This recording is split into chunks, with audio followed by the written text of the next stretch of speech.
ছোটো ভাই দেখতে পাচ্ছি, ছোটো ভাইয়ের সাথে গরুর কালারটা খুবই সুন্দর ম্যাচ করা। আর এই গরুটা আপনারা দেখতে হলে চলে আসবেন আফতাবনগর হাট, যেটা সানভ্যালিতে অবস্থিত।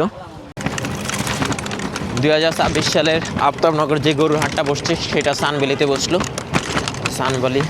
আর আফতাবনগর শেষ সীমানাটা এম ব্লকের পাশে।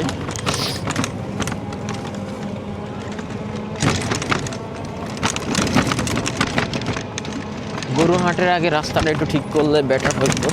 আর আপনারা অনেকেই আমার ভিডিওতে দেখতে পাচ্ছেন আফতাবনগর শেষ মাথা যে সানভ্যালিতে এসে নতুন ক্যাম্পাস করতেছেন, যে আফতাবনগর যে গরুর হাটটা বসছে কিনা সেই বিষয়টা নিয়ে অনেকে জিজ্ঞেস করেন।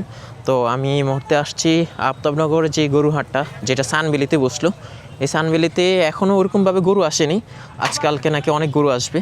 আর এই মুহূর্তে যে গরুগুলো দেখতে পাচ্ছেন, এই যে এখানে গরু আসছে, মোটামুটি আসা শুরু করে দিল। আফতাবনগর যে হাট সানভ্যালিতে বসলো সেই হাটের গরুর বর্তমান পরিস্থিতি আমি আপনাদেরকে দেখাচ্ছি। আর কিভাবে আসবেন সেটা বিস্তারিত ভিডিও দেখতে হলে পুরো ভিডিওটা দেখুন। এবার যারা হাটে আসবেন তাদের জন্য খুব সুন্দর সুব্যবস্থা আছে, পানির ব্যবস্থা আছে। এই যে গরু বাজারে আসবেন, বাদাম খাবেন, বাদাম না খেলে কি গরু বাজারে গরুর ফিল পাবে? আফতাবনগর হাটে এখন সবচেয়ে বড় গরু এটাই এই মুহূর্তে আছে।